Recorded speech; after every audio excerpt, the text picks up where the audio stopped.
You are listening to Leaders and Legends, a podcast presented by Veteran Strategies, an Indiana-based public relations enterprise, and federally certified veteran-owned small business. I'm your host, Robert Bain, along with our producer, Chris Spangle.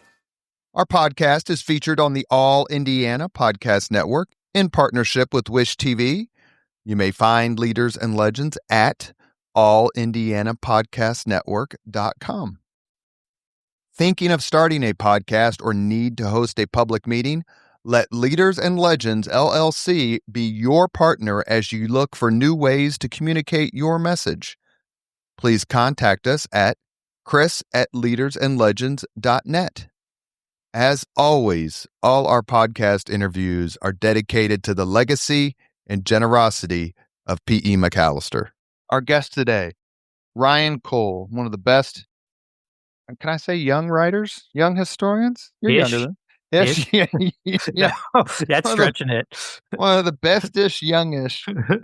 We're discussing his book today, which I read in about 4 days because I enjoyed it so much. The book is titled The Last Adieu, Lafayette's Triumphant Return, The Echoes of Revolution, and the Gratitude of the Republic. Ryan, if I may, thank you for coming on the podcast. Thanks for having me on, Robert. When I was writing my book, I had in the back of my mind one of the benefits of publishing a book would be to come on your show, and so the dream has become a reality. Well, I'm a huge fan of your work. You've had your hand in so many other things, and I may enlist you because there's a guy who needs to write his autobiography, and I've been bitching at him for more than 10 years, and you would be perfect. And that guy is Mark Miles. Let's talk off. Maybe we can tag team him. I think Mark Miles's story is incredible, just incredible. But the Marquis de Lafayette, or as he later was known, General Lafayette, he's one of the most famous non-colonist revolutionary during the war. His journey from riches to rags to riches to the New World is terrific. I've read a few books about him, but had no clue about the importance of his travels. So to set the stage for a few minutes with the audience, when was he born? He was born to the manor, of course. How did he become someone who would be seduced by the revolutionaries in the colonies? He was born in 1757 in France. He was, as you pointed out, he ended up, because of the death of his father, he became the Marquis de Lafayette, the death of his mother, and his grandfather made him one of the richest men in France at a young age. And then marriage gave him a place in the court of Louis XVI. He wanted to be a soldier like his father, was frustrated at a peacetime army in France, didn't have a lot of options. Reforms to the French army were trying to eliminate nepotism, so he didn't have a lot of avenues to pursue glory and fame. And then one night heard about the revolution in America, and then by his own account, his memoir, had conceived of the idea of going there to participate. So then eventually obtains the promise of a major generalship from Silas Deane, the American agent in Paris. So a concise answer to that is that we like to think of Lafayette as joining our cause and celebrating our values and promoting them, going back to France after our revolution and promoting them. But I think there's some scholarly debate about this, that at the beginning it may have also been heavily motivated by pursuit of military glory, which made him not at all unique amongst many of the Europeans who joined the American Revolutionary Army. But in time after coming to America, he very much adopted, probably more so than any other European who fought in a revolution, our values, was beloved by our army, ingratiated himself with that first and foremost George Washington, but many, many other officers in the army. And that legacy is part of the story that I tell in The Last Adieu.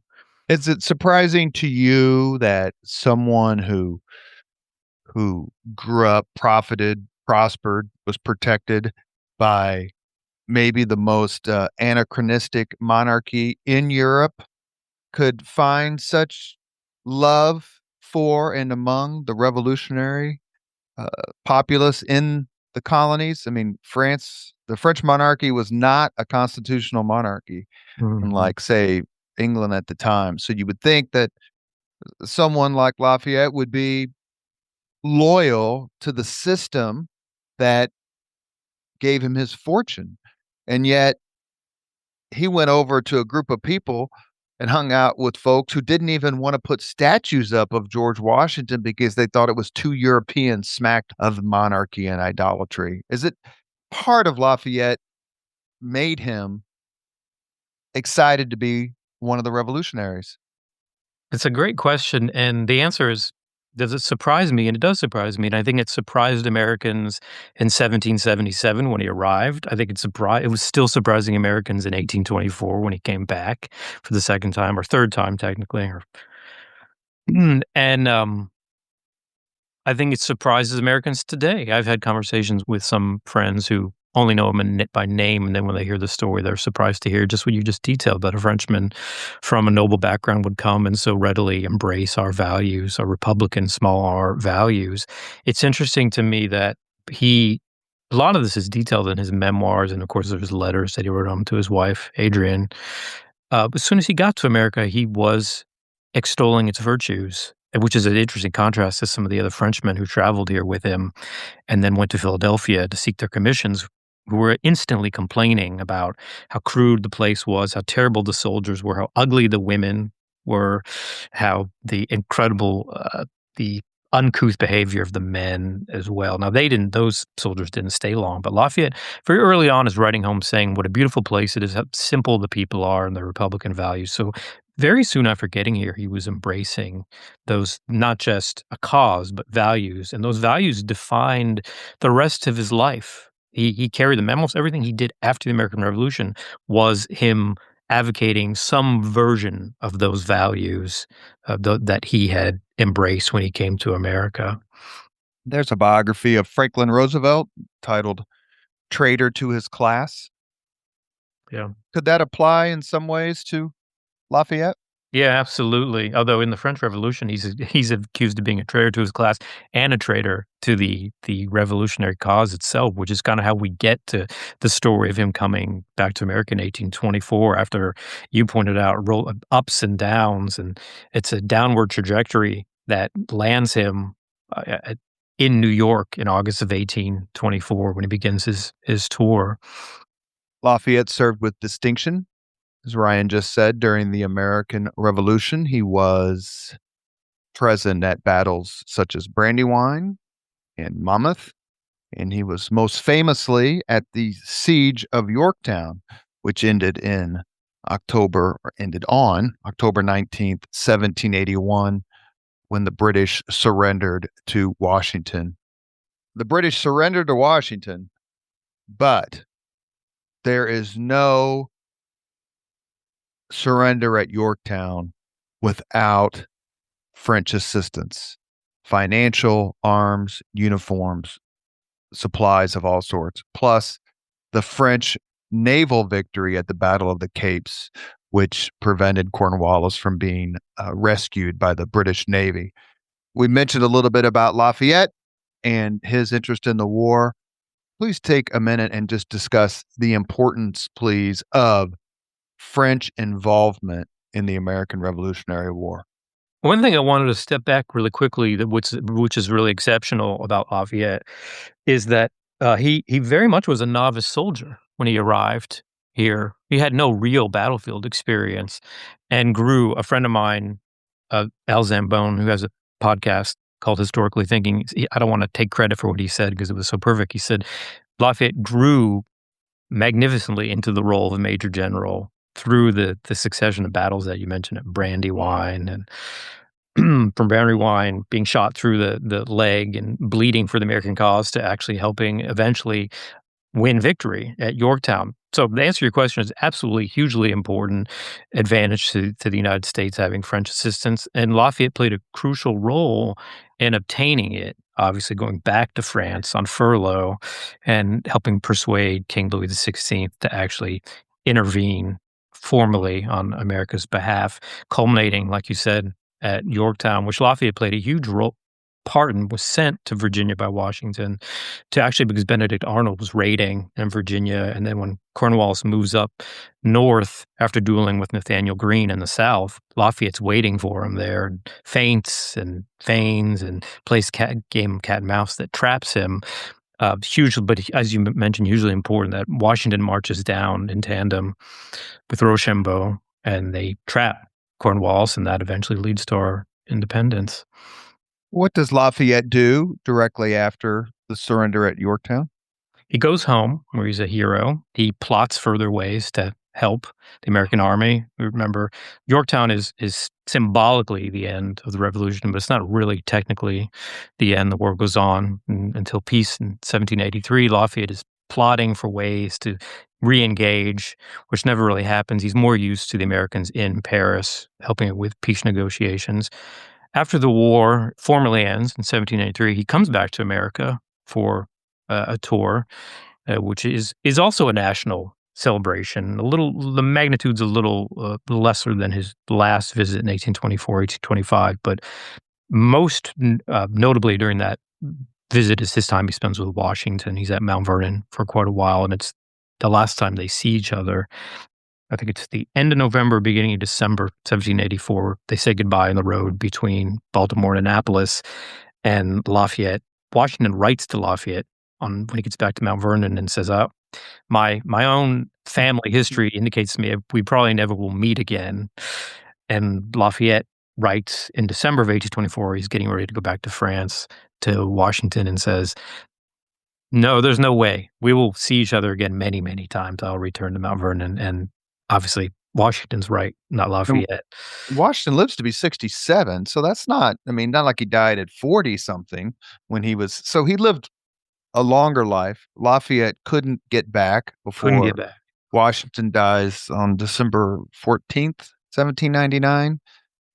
Lafayette, in the intervening years between his departure from the United States after he sees Washington for the last time until he comes back, or let's say the planning begins for him to come back, is so fascinating, so unpredictable,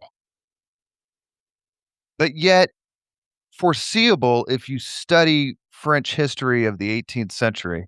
I love French history of the 18th century for 100 reasons. But the time period after the signing of the Treaty of Paris in 1783, which ended the war, until 1789, July 14th, with the storming of the Bastille, you do a really good job in your book of detailing that without harping on it. What does Lafayette go back to? And what role does he play as things start to come apart for the Bourbons? It's a hugely complicated historical period that I appreciate you saying that because it's hard to convey. It's actually hard to understand in a lot of ways that all the drivers of the French Revolution and then the revolution itself, because it's so different than our revolution. Lafayette goes back. He lives the life of a French nobleman. He is a hero in France when he returns. He is also, which is a ongoing feature of Lafayette's life relevant to the story we're talking about, is that his home is open to any Americans visiting France. It'll continue to be that way, that his kind of dual, not citizenship, but dual love, both his native country and his adopted country. The very short underlying summary is that the finances of the French government were in such a wreck that there could be no actual accounting for how terrible they were. And then a confluence of terrible harvests drove the country to the brink. There were forced Louis XVI to begin to contemplate needed reforms. Lafayette plays a role early on, obviously emboldened by his participation in the American Revolution and some of the revolutionary ideas that Frenchmen like Lafayette fought for in America are transported back to France, which there's some progress made in adapting. Lafayette plays a role. He drafts an early Declaration of the Rights of Man and the Citizen, which isn't used, which he collaborates with Jefferson to some degree on. and then ends up playing, a very pivotal role in the early years of the French Revolution as a hero, as the leader of the Parisian National Guard, and he's charged with keeping order in Paris as the revolution gets underway, oversees the demolition of the Bastille. Famously, everyone always wants to ask about that, sends the keys to George Washington, where they're displayed in New York and then in Philadelphia and then in Mount Vernon, where you can see them today, and then has this kind of zenith at the when the French people swear their oath to the proposed new French government. He's the star, not Louis XVI, and it's all downhill from there. One thing I'll say is that Lafayette has a reputation among some historians of not being politically particularly not the level of Jefferson or Madison, which I don't think is entirely fair. I think he's an incredible idealist, but he's made out some cases to be. I had a conversation with a let me rephrase that. When I was writing this book, I shared the proposal with a historian whose reaction was that some of the things that I tried to bring out in the book about Lafayette's effect on the country when he returned in 1824, he doubted because he said simply in his words, Lafayette was too much of a dummy to actually affect any type of political change. But I bring that up because Lafayette, early on in the French Revolution, is not trying to advocate for a grafting of American type democracy Sure. to France. He's advocating for a constitutional monarchy in the sense that you're not creating something from scratch. You have to work with what's existing. So I don't think that's fair. What ends up happening is that he ends up losing the trust of both the radicals and the loyalists. He's blamed for the king and queen almost escaping, and then the massacre at the Champ de Mars. It ends Mhm. up eventually having to flee the country, hoping to find get to Britain and then sail to America to have that reunion with George Washington, but is imprisoned by the Austrians and actually spends 5 years in a damp and he's passed between prisons and eventually spends the majority of it at the castle at Olmütz, and where his wife and daughters join him, and that's basically for a period, the end of his public life when he's freed by Napoleon's victories, right? Mhm. With Austria, he's only returns to France eventually because at the promise to Napoleon that he will remain away from Paris public life. He's a threat, obviously, to Napoleon at that time, and other than a brief return to help convince Napoleon to abdicate after Waterloo, he's generally in exile, or as William Eustace, who was also a veteran of the Revolution, an American ambassador in the late 18 teens, writes home after visiting Lafayette, I think in 1818.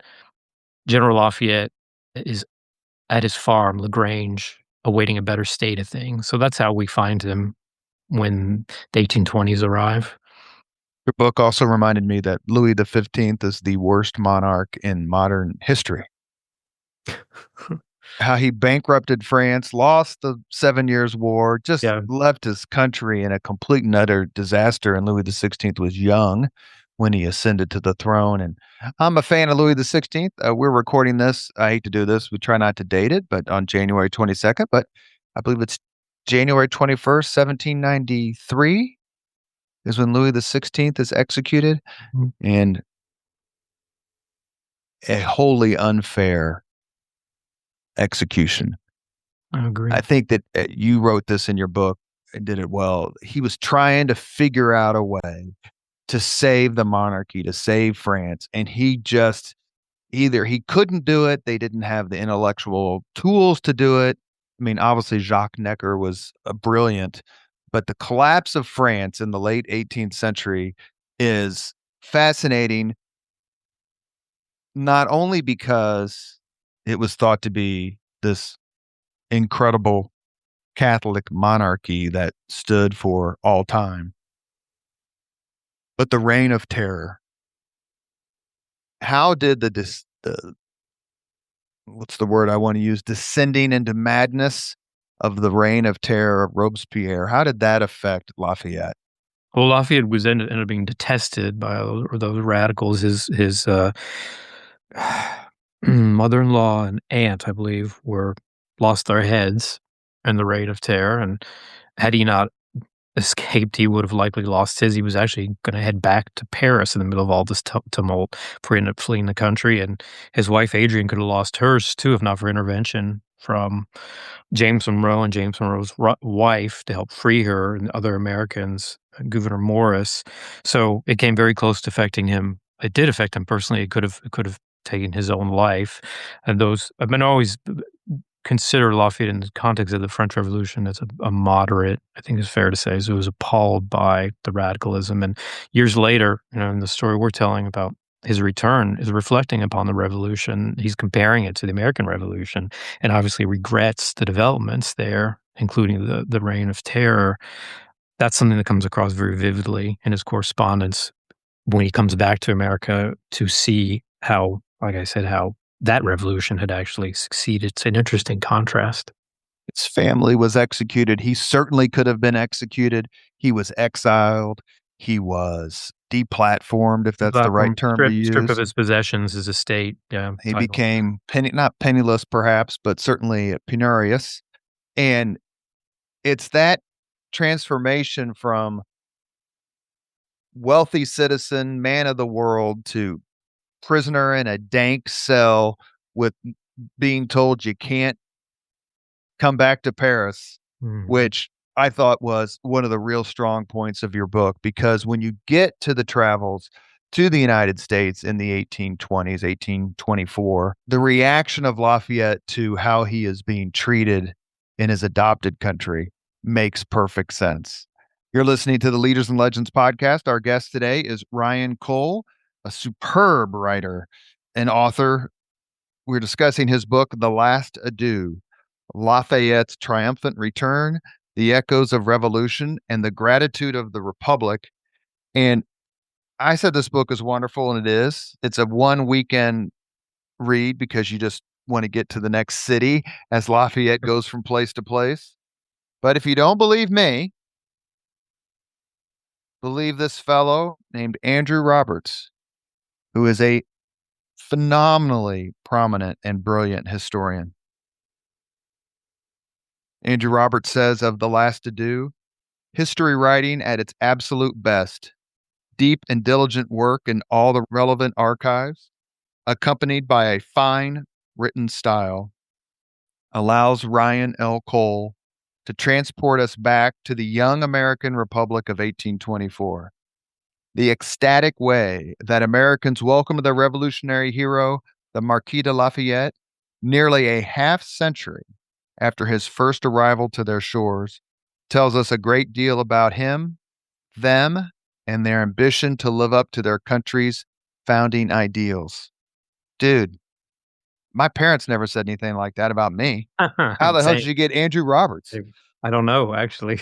I I don't know, but I love that. Actually, it's such a wonderful he's one of my favorite historians, such a wonderful endorsement, but I love the endorsement itself is so wonderful because he captured sometimes it's difficult to explain the book that you're wanting or tried to write or you wrote in a few quick lines, and he captured it right there so perfectly.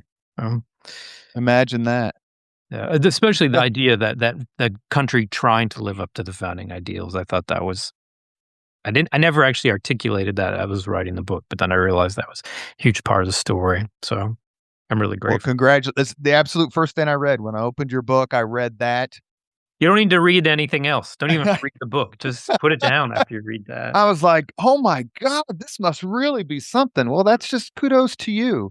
I Thank mean, you. it's the writing too, but, researching. I just did a podcast interview with a historian who wrote a book about Harold Godwinson, who's the King of England, killed at the Battle of Hastings by the Normans and William the Conqueror, and the research that has to take place, the thousands of hours just trying to figure out, okay, I think this happened, so let me see if I can prove it. How was it to research this book? Because your writing is superb, but you can't be a good writer unless you have the material. How did you find some of these stories? Great question. Thank you for the compliments. It wasn't Andrew Roberts-esque, but It was really one of the most enjoyable parts of the process for me, and to be honest, it's not even really fair because I started writing this book and then came to the realization that one of the best repositories of Lafayette material is in the Lilly Library, which is about maybe 3 miles from my house. So, it's not really fair, to be honest with you. I was able to spend an incredible amount of time there because it was, quite easy. I had a wonderful, collection of material, not just this book barely touches the scope of Lafayette material that the Lily has because they have material dating all the way back to before the Revolution, the American Revolution, and I was just focusing on, these 13-month tour, and then the years that led up to it. So, it was a joy to dig through that and learn. We've covered a little bit about become familiar with his story leading up to this, which you have to kind of contemplate his involvement in both the French and American revolutions to have the context. Then, on top of that, to figure out what's going on in America That's independently right. of Lafayette. It's two stories that converge in August of 1824 when he comes back. But I just want to say this about the research. It's my favorite part about the story was that I went to the Lilly quite a bit, and then, really the kind of the primary repository is Cornell. They have the best Lafayette collection, and they have the original letters that Lafayette's secretary, who he hired to come and kind of chronicle the tour for means of transmitting back what they saw in America to France. I was able to get access to his letters, which hadn't, to my knowledge, appeared in any other books on the subject. That was great. Library of Congress, and then I went to almost every historical society that was in a state that Lafayette visited to see if there were either letters he wrote or there were letters that people who were present wrote. And on that note, what I discovered at the Lilly Library one afternoon, you get there and think you're gonna have all day go through it. And then it's 5 o'clock, and you've only looked at a handful of letters, and there's still so many more. One evening at about 5 o'clock, I was, the librarians are telling you got to get out of here in 10 minutes. There was a letter in the files, in the Lafayette files from 1824, and I looked at it, and I didn't recognize the name of the sender or the recipient, and I don't have much time. I don't know if I'm going to look at this one. And then I said, I better see what this is. And I read through it, and it was a letter that was written by a woman who snuck into one of the events. It was on September 6th, Lafayette's birthday, 1824, in New York, at a place called Washington Hall in Manhattan, where the Society of Cincinnati was throwing a party for Lafayette. She snuck in, and the letter was written to her sister, capturing what it was like to meet Lafayette, what she was feeling on top of that, this, and it got into kind of this meditation on, is it right for the country to be going crazy over one person Yeah. compatible with our values? Yes, it is, because if it's any time for us to lose our heads, it's to celebrate Lafayette and the veterans of the Revolution. And those eyewitness accounts I was able then to find many letters like that, really form the narrative to try and capture for readers what Americans were feeling and what they were thinking. And a lot of times they were actually doing the hard work of examining whether this celebration was compatible with American values, and I found that just remarkable.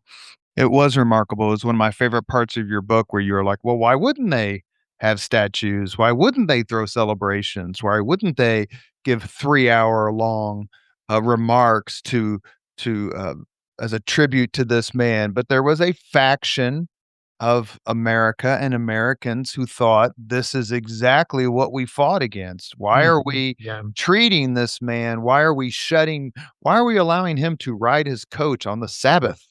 I mean, all these other laws. You mentioned what was going on in the United States in 1824. Please take a minute to talk about that because I want to get Lafayette back to the United States. But he chose one of the most fascinating years in American political history to come back. Why? Why is that a true statement or is it not a true statement? I think it's a true statement, and I love the way you put it. I hadn't really thought of it. Well, if you'd come back a couple years before or a couple years after, maybe the story would have been a little different. I don't know. There's so many things going on. I mean, first of all, you have to look at the preceding years, and you had in 1819, you had an economic collapse. This is all related to the War of 1812 and the reshaping of the American economy. The economy in 1819 collapses, and there's widespread misery. It's generally some economists believe it's the first kind of recession in the history of the country that we would call by our own standard recession. Um, Especially hard in the Western states, but there's devastation all across the country. To read the contemporary accounts is quite stunning. That's whole cities are cleared out. People are living in the countryside. There's goods have no value. The number of banks that are banks, small banks that were lending money to Americans, especially in the West, farmers, uh, that close is staggering, and it creates a real antipathy in some parts of the country towards government, towards banking, and a class divide because the eastern states are quicker to recover, weren't as heavily leveraged. And then soon after that, you have Missouri's entry into the Union, which creates a sectional crisis basically over the expansion of slavery. Obviously, southern states were eager to be able to move slavery out, exhausted land, fear of the number of slaves, growing number of slaves outnumbering slave owners in northern states, not purely because of antipathy towards the institution, but did not want to see it continue, that the slave-based economy continue to move into the Western territory. So it'd be and, incredible. and upset the balance of the Uh, Senate and Yep. some of the political. You do a very good job of like saying that in just the way that you did a nice little digest. It's not 400 pages about it, but it's like, Yeah. look, you got to know this is going on. Yeah, you Go could go get forward. a book that gets into a lot more detailed knowledge than mine, but so you have this crisis that is only averted when Missouri and Maine are brought into the Union together, and Maine as a free state. So you have an economic and you have sectional crisis that then lead into the last President James Monroe's last term, and this is symbolically really important because Monroe is the last of the Revolutionary generation to hold the presidency. So you have a passing of the torch with the 1824 election. This is always called the era of good feelings, but that's kind of a misnomer because there's plenty of tension simmering during this period, and that term was coined by a Massachusetts newspaper editor to describe Monroe's visit to New England after his inauguration, which was a goodwill gesture. So it's doesn't quite really capture the era. There's a lot of regional sectional economic tensions, and there's this anxiety about generational change that the first generation of Americans is beginning to die off, and you see that in the Revolutionary veterans whose numbers are thinning, and that's a subject of great interest for Americans because we're also approaching 1826, the 50th anniversary of the Declaration. So there's a sense of the passage of time and generational change and an anxiety that the second generation of Americans is going to have to lead the country forward, and there's always a risk of squandering what your parents are bequeathed to you. And I Yeah, who do we have that who compares to Washington, Jefferson, Adams, Franklin, Well, Matt? I think you know who one person who supported suggested who could compare to them, and I always wanna make this distinction when we're talking about this because I've been out to the Hermitage, and I know that they their interpretations and also Jackson supporters at the time made a point that he was a veteran of the Revolution, right, in the defense of That's right. He's born in 67, and he got whacked in the face, sword when he wouldn't shine boots. He got his revenge January 8th, 1815 at the Yep, Battle of New Orleans, yeah, and he's probably the most popular American yeah, yeah, in the United States in 1824. mhm, He is running for president. He wins a plurality of electoral votes in 1824. right, Not enough to become president. It's thrown into the House. Speaker of the House is Henry Clay, who also was running for president along with a guy, I think it's William Crawford. yeah, Clay engineers the vote in the House that elects John Quincy Adams president. Clay is subsequently named Secretary of State, and that is the genesis of the corrupt bargain and Jackson's um, campaign to be elected president in 1828, which mhm, happens. Lafayette comes in the summer of 24. So the presidency has yet to be decided. It's obviously a much different process back then than it is now. There's a lot of campaigning.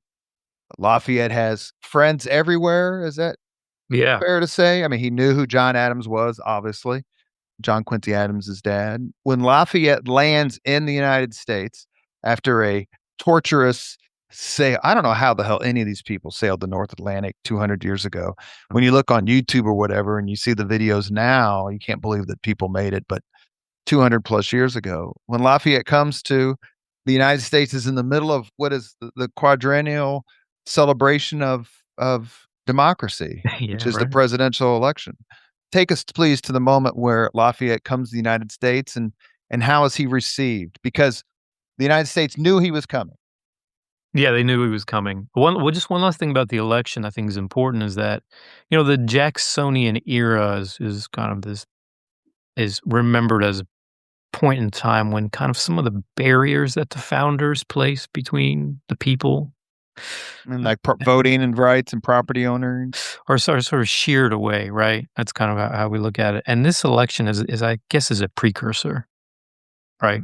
Is a Right. transitional election, but it's also one that so you start to begin to see a more direct the Panic of 1819, for example, encouraged farmers on the western states to be more directly involved with government to seek bankruptcy relief, for example, or advocate against banks. So you begin to see a more direct involvement by Americans in participation. You begin to see as new states come to the union, one of the attractions that you'll have the actual direct vote for the presidency rather than through your state legislature. So you have a more dynamic version of democracy developing, and this election is as I said, is kind of a preview of what's coming. And you also have new inventive ways of campaigning. You have previously you would have had a caucus in Congress decide party nominees. That Mm. happens in this election, but it's ignored. They nominate William Crawford, who's the Secretary of Treasury for Monroe. It's ignored. So you have a more direct, more dynamic election, and you also have a just a proliferation of newspapers. I think there's 600 newspapers in the Mm. country at this period, many of them partisan. So that gins up, compounding with the factors we discussed previously with sectional tensions and economic tensions in the sense of you've got a northern candidate in John Quincy Adams who didn't really want to be a northern candidate, but nevertheless he Right. is. And you have southern candidates and Crawford, who's born in Virginia but lived in Georgia. And then, of course, you have Clay and Jackson, a western candidate, and then you have kind of the most popular man in America. And you have this dynamic playing out. It's an incredibly bitter, nasty presidential election that some of the contemporary observers were wondering whether the Union could withstand this incredible factionalism. So this is where Lafayette arrives in the middle of all this, with the country fixated on this presidential election. Okay, so you said the country knew he was coming because Congress had invited him in February of 1824, and then Monroe had sent a letter of invitation with the incoming American minister to France, James Brown.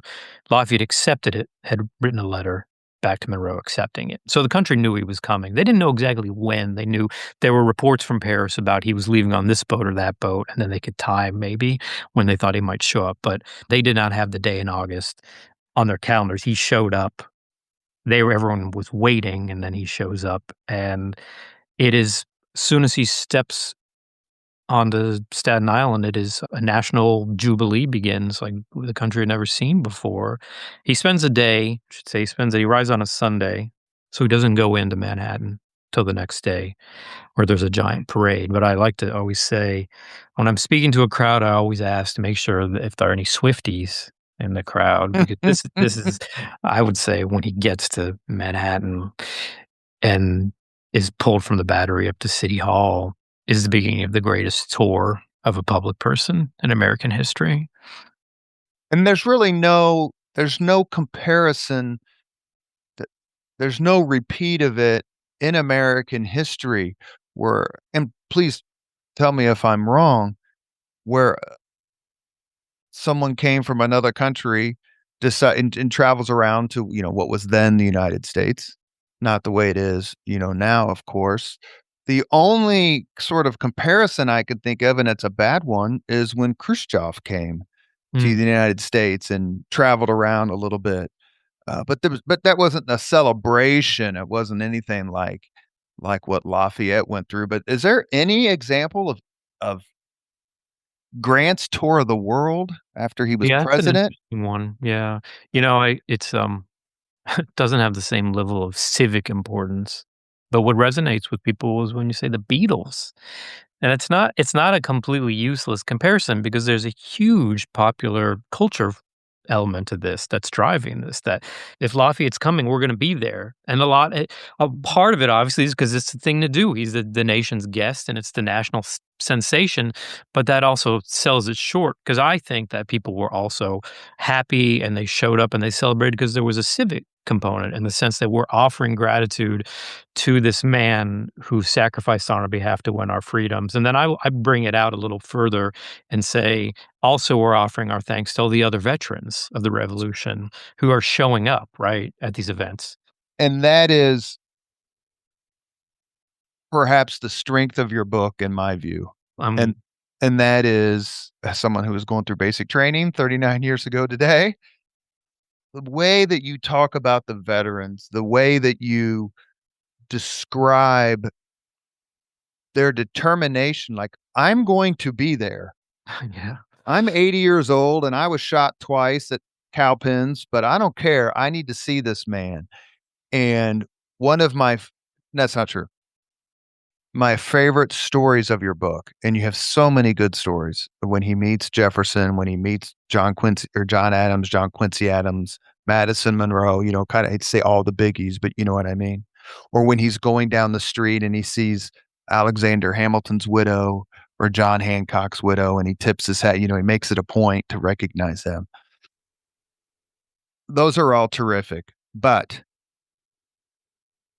the stories, the encounters that you detail of when a man comes up to Lafayette and says, I served with you at. What did it mean to you to write that? Because to me, that's the rock, paper, scissors of your book. These men who have miraculously lived to be 60, 70, 80, they want to see this man. And it really speaks to Lafayette's inspiration and leadership. I'm glad you first of all, I'm over the moon to hear you say that part of the book resonated with you, and to be honest with you, it's why I wrote the book. I'm interested in Lafayette. I'm not a Lafayette scholar.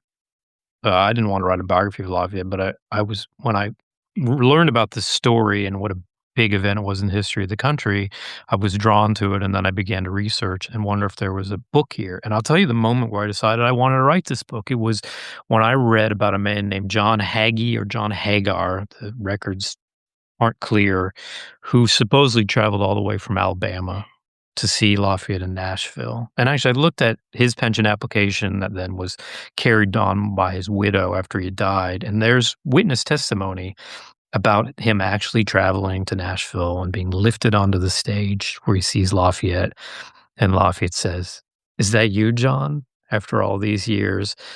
Perhaps some of these stories are embellished a little bit about walking however many miles from Alabama at 80 years old, but I think there's a lot of truth to them. They were a constant feature in the newspaper reports of all these events of this veteran in the crowd, walking through the crowd, which parts in silence as he steps forward to Lafayette. And as you said, in a lot of cases, the contemporary reporting is that Lafayette recognized these men, which is I thought was probably a testament to his political skills, that he could either remember them or he pretended that he remembered them. But it just such touched my heart in such a way, and I realized the story was about them as much as it is about him, is that the country was offering their thanks to these men. There's an interesting feature of the times that there was almost like a watch in the contemporary newspapers when a revolutionary veteran would die. You would see the headline, "Another hero is gone." So it's a sense, in a sense, we talked a little earlier about this generational change of the revolutionary generation sunsetting and the second generation of Americans leading the country on. In a lot of ways, it's this last moment to say goodbye. Now, I know veterans of the revolution lived all the way into the Civil War era, obviously in dwindling numbers, but it's a chance for Americans to look at them and say, thank you for winning my freedom. And Lafayette obviously is the ringleader here, right? And it's different Mhm. in the sense that we began the conversation by coming and fighting for people he didn't know in a country he'd never been to, for values that were so strange to his own. But it's all these other men, I think, who make the story so wonderful. And I've said before, I think we're now in the 250th of the country. That part of the story we can bring in to how we celebrate this anniversary, about honoring our revolutionary veterans and then honoring all our veterans. It's huge, Well, huge. the World War II, every Yeah, day, if you pay yeah. attention on social media, especially, but other ways, the last survivor of the Arizona, or the last, survivor of X battle, they're That's a drumbeat that you can read about as much as you want because it's happening. Yeah. Can I share something with you that I just recently it's not in my book, but I Please recently do. when you say I've given talks and I kinda get into what I think the lessons are from the story and for today, for the 250th, and I say that we need to honor our veterans, we need to honor our promises to our veterans. It's easily said, right? It's easy to say. Well, there's this part of the story that's fascinating to me is that Lafayette is given $200,000 by That's Congress, right. compensation for sacrifices. And this is at a period where gradually the availability of pensions for Revolutionary veterans was became greater in the 18 teens, but it still was a difficult process, which was compounded by the panic in 1819 that veterans had to prove they were hardship cases, and they also had to provide detailed documentation of their service. So it made a lot of them weren't able to actually do that and were either ineligible or thrown off the rolls. So you have this period where the country's giving Lafayette $200,000 when a lot of veterans don't have pensions. And you see this dynamic playing out in Congress where there's a very small minority who won't vote for the $200,000 and they justify it on saying, I can't vote to give Lafayette $200,000 with just the most basic information provided to justify it when I have veterans coming to me begging for Right. a crust of bread. And I have a project I'm working on with one of the state archivists, and we were looking at some of the pension applications for veterans from Indiana at the same time. And we were looking at some who were living in the Jeffersonville area who were still in 1824 pleading with the government for some type of support. So that's to me, that's an interesting dynamic. And there were Americans in Congress who were willing to take really unpopular stands and say, I will not vote for this gift to Lafayette because we have too many veterans who also need the support. That's fascinating to me. I was shown just last week, someone contacted me through Facebook who had a letter that Lafayette wrote in his own private collections, man who's in Massachusetts. Interestingly, is an IU grad. That's just a random thing. A letter that Lafayette wrote, I think in December or November of 1825. So after he's returned to France, writing to a few revolutionary veterans. And he says in the letter, I'm being really I'm having to be concise here. He says, if there's anything good that comes out of Congress giving me $200,000 is maybe they will see they can also afford to give support of a much, much smaller number to all the other veterans who need it. And I thought that was really moving. It's not in my book because I just saw it last week, but I thought that was powerful.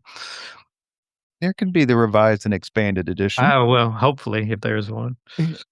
You are listening to Leaders and Legends. Our guest today is author, historian Ryan Cole. We're discussing his book, The Last Adieu, Lafayette's Triumphant Return, The Echoes of Revolution, and the Gratitude of the Republic.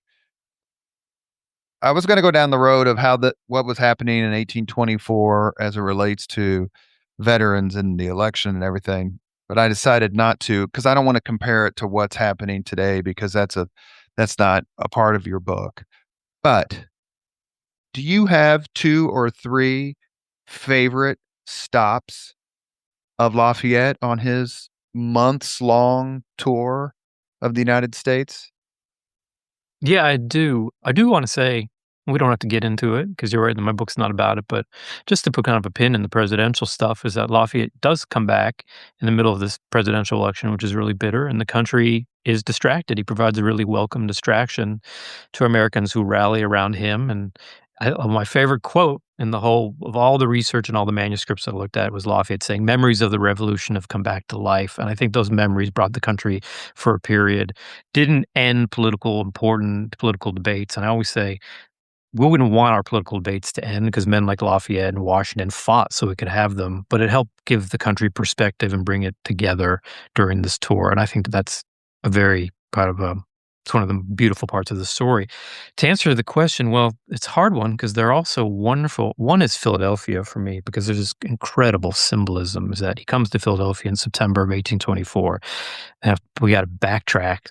He makes when he gets to America and for the first time in 1777, he makes this terrible journey from South Carolina to Philadelphia. Their horses die, they're attacked by flies, right?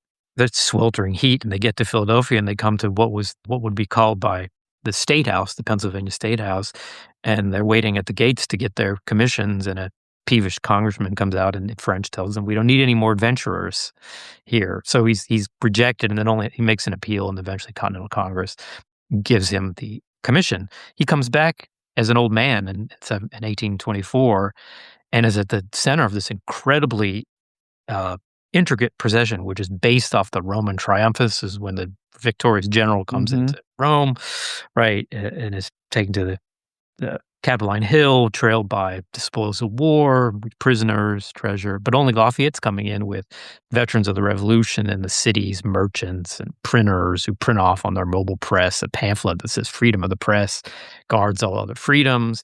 And the procession ends. Where does it end? Well, this is really fascinating to me. The, again, it would have been known at the time as the Old State House, right, where the Declaration was debated and declared. And by the time Lafayette gets there, I see this because I looked at the minutes of the planning of the city of Philadelphia. One of their goals was to refurbish the old State House, which had fallen in disrepair and had been slated for demolition and been rescued. The room where the Declaration had been declared had been stripped. The wood was peeled off the wall, so it didn't even resemble the same space anymore. But the people of Philadelphia decided we're going to refurbish it, not exactly to what it looked like at the time, but as a tribute. And it's going to be ready for Lafayette when he comes into town. And the procession that brings him here is going to end at what is now, eventually you see it is called the Old State House in the planning minutes. By the time they get to Lafayette's arrival, they're beginning to call it the Hall of Independence, which of course we now call the whole building Independence Hall. So you see this transformation happening, and he gets there and he steps off his carriage and under a giant arch, triumphant arch, and into Independence Hall, the same place where he had stood and was rejected, right? In 1777, he returns in 1824 as a hero. And he walks in and his own recollections, he's moved by seeing paintings of Washington on the wall, and he's thinking about his comrades that are his brother soldiers that are gone now. And I just thought it was just wonderful symbolism, incredibly powerful. But Is then, there Go ahead. Go ahead. then on the flip is that you have these incredibly opulent celebrations in the eastern cities, in New York and Baltimore and Philadelphia, and then even Washington, which still was kind of wasn't quite a city. Not quite a swamp, Not not quite. quite a The city. transitioning between city and swamp. But then when he comes to the second part of the tour is when he leaves Washington in late February of 1825 and then travels south and then south goes to Savannah and then over to New Orleans and then up to St. Louis and then back east through our part of the country, which was then the West. What moved me was that the celebration, these are places that are obviously not nearly as developed as New York and Boston, don't have the same resources or population. They still poured their hearts out in celebrating. And I guess one of the most fantastic was when he's crossing from Georgia into Alabama across the Chattahoochee River. He's pulled onto the shore by a band of Creek warriors.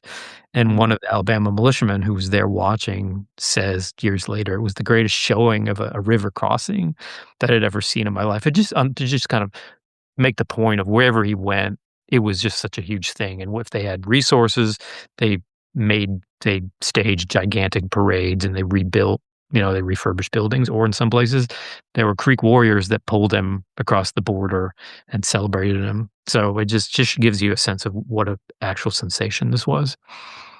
You detail his trip through the South, which is somewhat of an anathema to him with regard to slavery. Mhm. How did Lafayette react when he inevitably, and is it New Orleans that he sees the slave auction? Or I thought that there was a part where he actually sees slaves bound together to be sold. I could be wrong.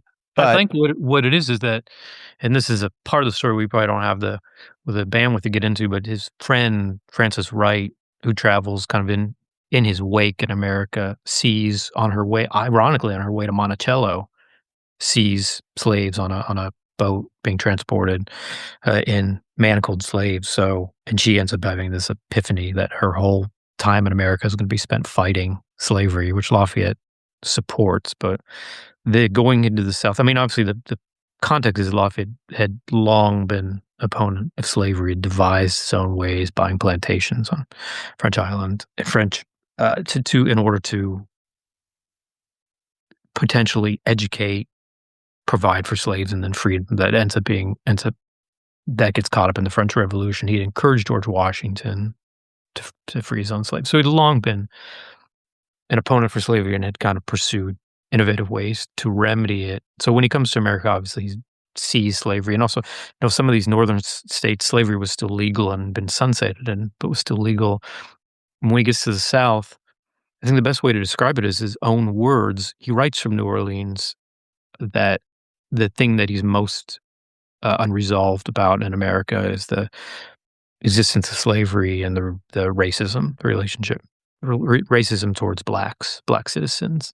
So he's upset, but Lafayette's. It's not in his nature or his style to criticize publicly Americans. It's interesting to me that he's able, wherever he goes, he sees incredible innovations, right? The growth of the population, its expansion westward, the creation of institutions we would call civil society, right? Of schools and hospitals and museums, and then also engineering feats like the waterworks in Philadelphia or the Erie Canal, which was just being finished at the time. And he says, one of my favorite quotes, he says, "You can't imagine," he's writing to another French veteran of the Revolution, "you can't imagine the progress made possible here by representative government. It surpasses my imagination. I know." He's able to be thrilled by that and so happy about the success of the revolution, which he can take some credit for. But he's also able to look and say, there's still great work to be done here when it comes to racism and slavery. And I think to encourage his guests in private conversations, we know that he talked to Madison when he was at Montpelier about slavery. I think the letters between him and Jefferson indicate they discussed the subject when he was at Monticello. And then in public, just a couple examples, meeting publicly with black men who had served in the Revolution, meeting publicly with a battalion that had fought alongside Jackson, of free black men in the defense of New Orleans in 1815.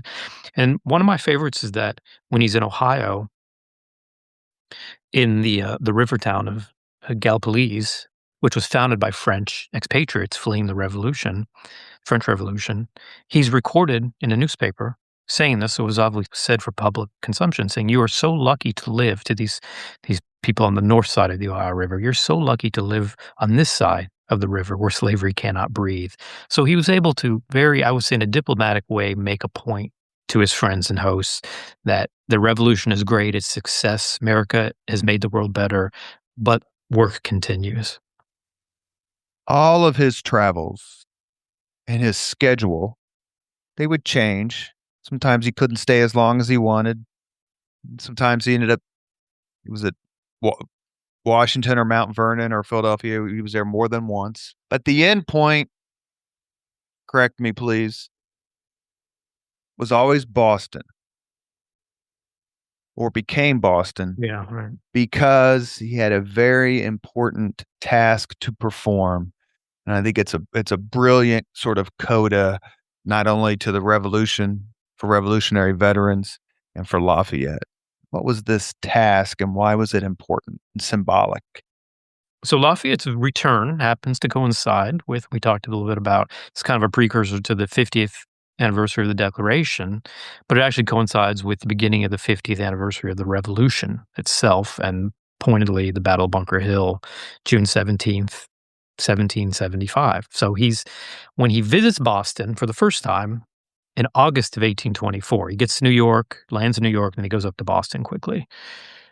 He tours the battlefield, Breed's Hill, Bunker's Hill, and when he's there, he meets with some men who are part of a association, which are planning a celebration and hoping to build a monument on the site. There is one there that was built shortly after the Revolution that I think it's made out of wood, and they want to build something. There's been a movement in the years leading up to this to preserve the land, to buy the land so development doesn't encroach on it, and then to build a monument to correspond with the 50th anniversary of the battle, Bunker Hill.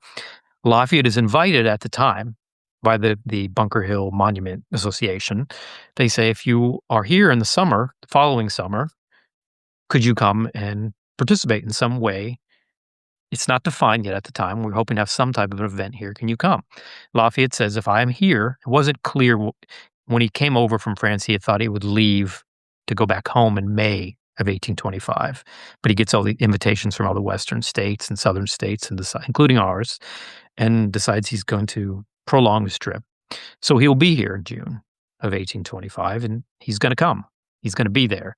So when he sets out, he gets all these invitations from the southern and western states, and he decides, I'm going to wait out the winter in Washington because the roads would be too terrible to travel south and west. He waits for the winter to pass, and then he gets ready to leave on this grand tour. We'll go all the way down, like I said, to Savannah and Augusta and then New Orleans and up to St. Louis.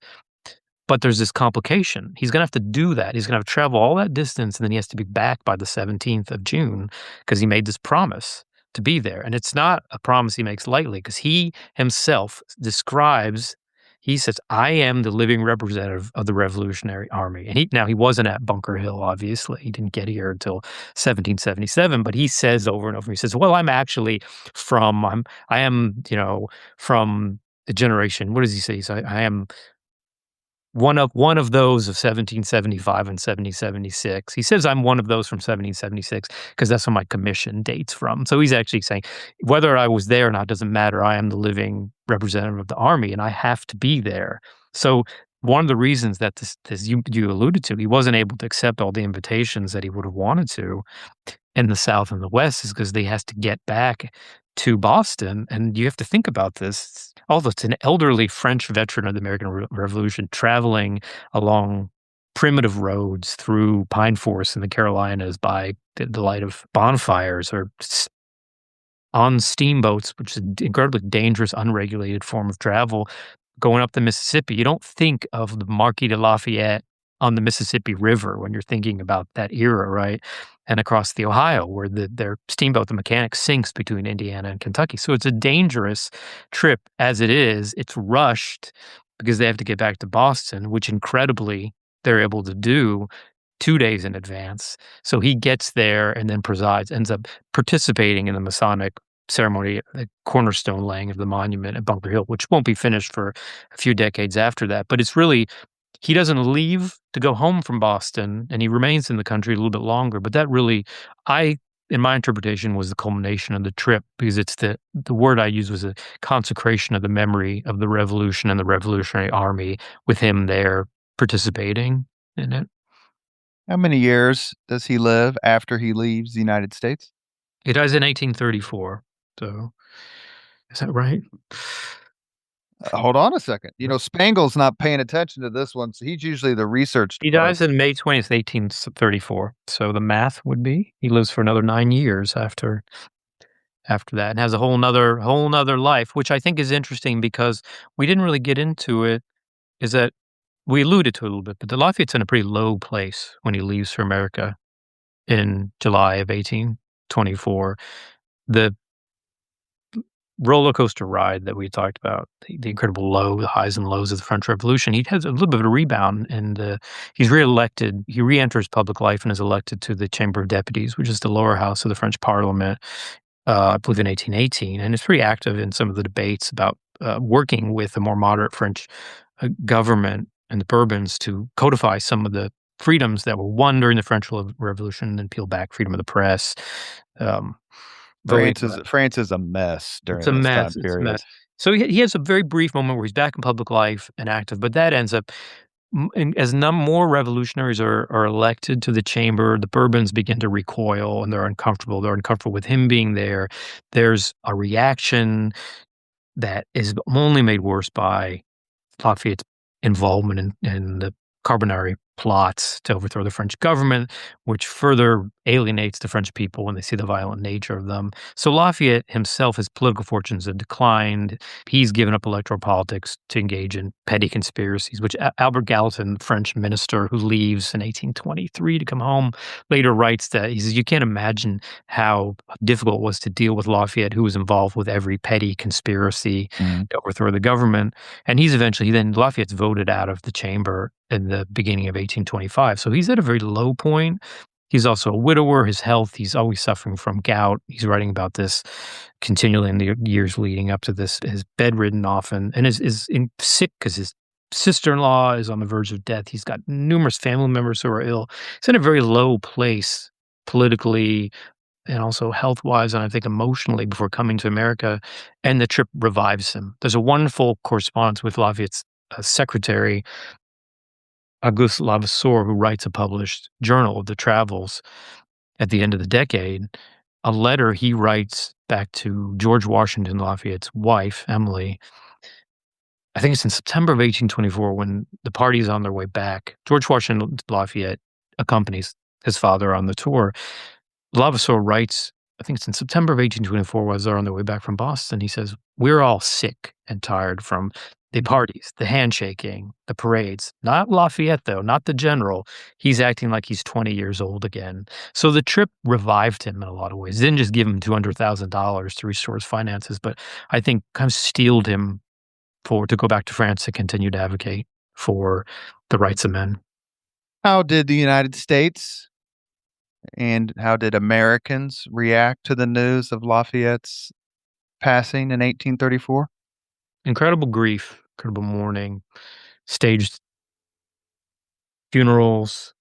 I believe Jackson mandated that flags fly at half staff at all military installations.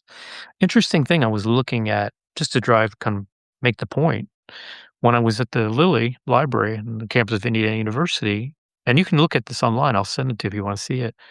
The president of the university at the time even gave an oration on the passage of Lafayette's death. That's what a huge event it was in the country. It was a incredible period of mourning. Perhaps nothing compares to it.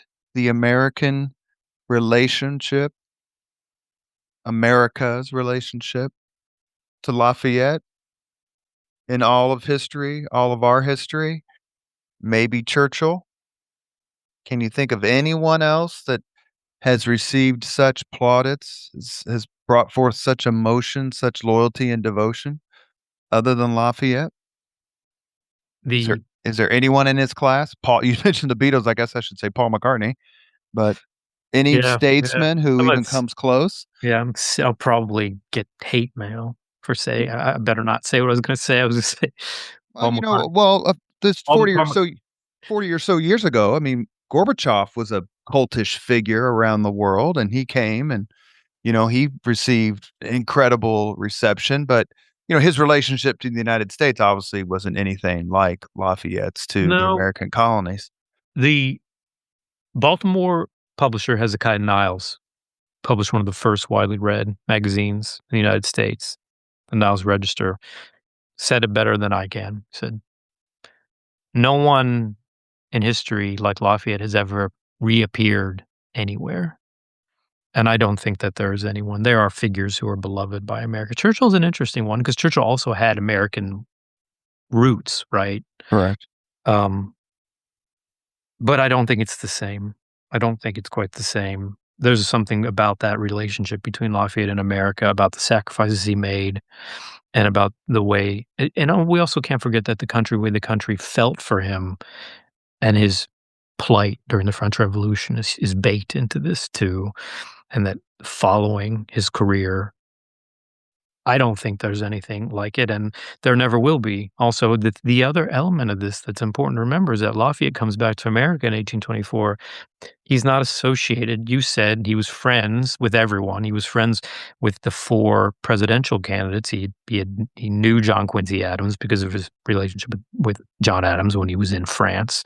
He knew Henry Clay also. He met Clay, I believe, when Clay was in France negotiating the treaty again. He also knew Crawford. Crawford had also been in France. He didn't know Jackson, but he met Jackson when he was in Washington in December of 1824. And he made a point of being, at one point or other, we can record that he was with each of them. I say this to make the point that Lafayette knew no party. He wasn't associated with any political party, any political faction, and he also wasn't associated with any region or any state. So it was someone that the United States, citizens of the United States, could all claim and could all love. And because of that, he provided a very unique figure, the likes of which, as Niall said, I don't think we'll ever see again. We've reached the point on the Leaders and Legends podcast where we ask the same 5 questions of all of our guests. Mr. Cole listens to these podcasts, so he has to have these answers like at the ready. Sir, what was your first job? I was a camp counselor at Challengers Camp in Bloomington, Indiana. And if your listeners say, what was that?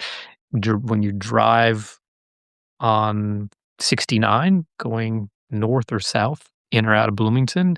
It was once, where Oliver Winery is now. No wine at camp. If any of your listeners can remember Challengers, please contact me. I would like to share memories of that. What was your first concert? It's a good one. Prince, Purple Rain Tour, Market Square Arena. I think 1984 or 85. I can't remember what year it was. Oh, that's Beat that. I can't. My first one was Van Halen. Oh, no, Uh, that actually you did beat it. in The Roth 19 era or Hagar era? No, it was the Hagar era. I was in the Oh, army no. in Oh. El Paso. I've said this before, so you've probably heard this. Prince is obviously a phenomenal one, but one of my guests saw the Beatles in a pub Oh, that's hard to in beat. like 1962. Yeah. Yeah, Helen Rappaport. Number three, if you could suggest any book for someone to read, which book would you recommend? I can't recommend my own, obviously. Yes, you My can. favorite books of all time, and it's not general it doesn't generally show up on the Lincoln, the list of really, like, the great Lincoln books. I'm gonna say 2. I'm gonna say 2, okay? One is With Malice Towards None, Stephen Oates. Stephen B. Oates Yeah, biography. one of my favorite Lincoln books. It's I'm gonna say terrific. something a little unconventional, is Dutch by Edmund Morris. His The mem Reagans hate that book. Yeah, I know. I read that book, I'll tell you why. I think I read it during a period of my life where it hit I was interested in Reagan. It was right about the time Reagan died, and I was interested in Reagan.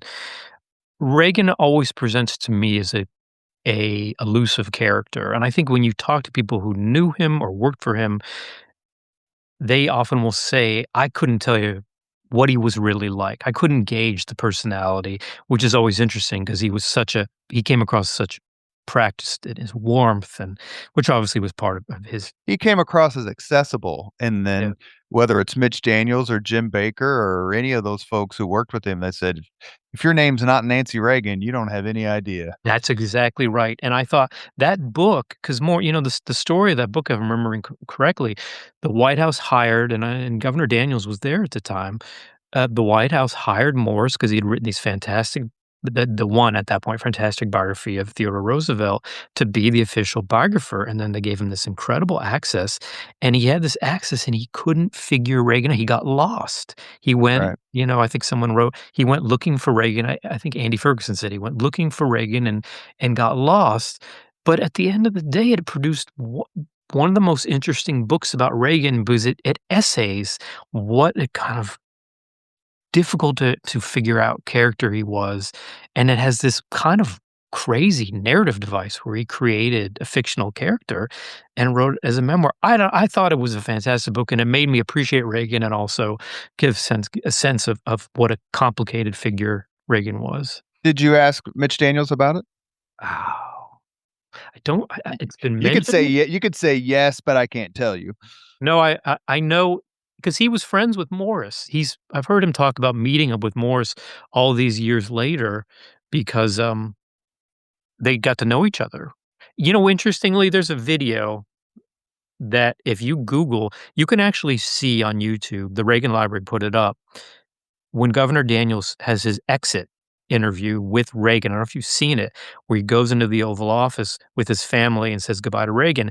In that loop of videos, there's some footage from, I think, the cabinet room, and you look in there, and guess who's sitting in the background? It's Edmund Morris, and it just underscores, again, how the incredible access he had to the Mm. president, but he couldn't figure him out, which I think it says a lot about Reagan. A lot of people couldn't figure out Ronald Reagan, Yeah. especially the people who couldn't beat him. Yep. Yep. Number four, if you could witness any event in history, be there in person as it happens, which event would you choose? Well, again, I feel like if I'm on brand, I have to say Lafayette's return to America, but I'll make an exception because that's not fair. Honestly, I think Lincoln's second inaugural. I think that's the high watermark for American eloquence, honestly. Did Uh, you read the book about his second inaugural? I haven't read it, no. Well, I'll tell you about it here in a second after we're done. The last question, if you could have dinner with anyone living today, 2 hours off the record just to chat, whom would you choose? That's the hardest one. Oh, man. Kurt Signetti? I'm tempted to say, I've always thought David Lee Roth was an interesting cat, but And he was born in Bloomington? he was born in Bloomington, Indiana. But Kurt Signetti, because of this week it would have to be Kurt Signetti. Oh, man. I know I can do better than that. I think At the moment, you probably can't. I The wanted to week of January 22nd, I don't think you could do better. Let's go with Kurt Signetti right now, and it would be at Chipotle. Or go to Upland because the beer's free. Go to Upland, yeah. You have been listening to Leaders and Legends, a podcast presented by Veteran Strategies, an Indiana-based public relations enterprise. We are also a federally certified, veteran-owned small business. As always, all our podcast interviews are dedicated to the legacy and generosity of P.E. McAllister. Our guest, Ryan Cole, his book, The Last Adieu, Lafayette's Triumphant Return, The Echoes of Revolution, and the Gratitude of the Republic. Ryan's book brings to life something that I thought I knew about, and I clearly didn't know anything about it.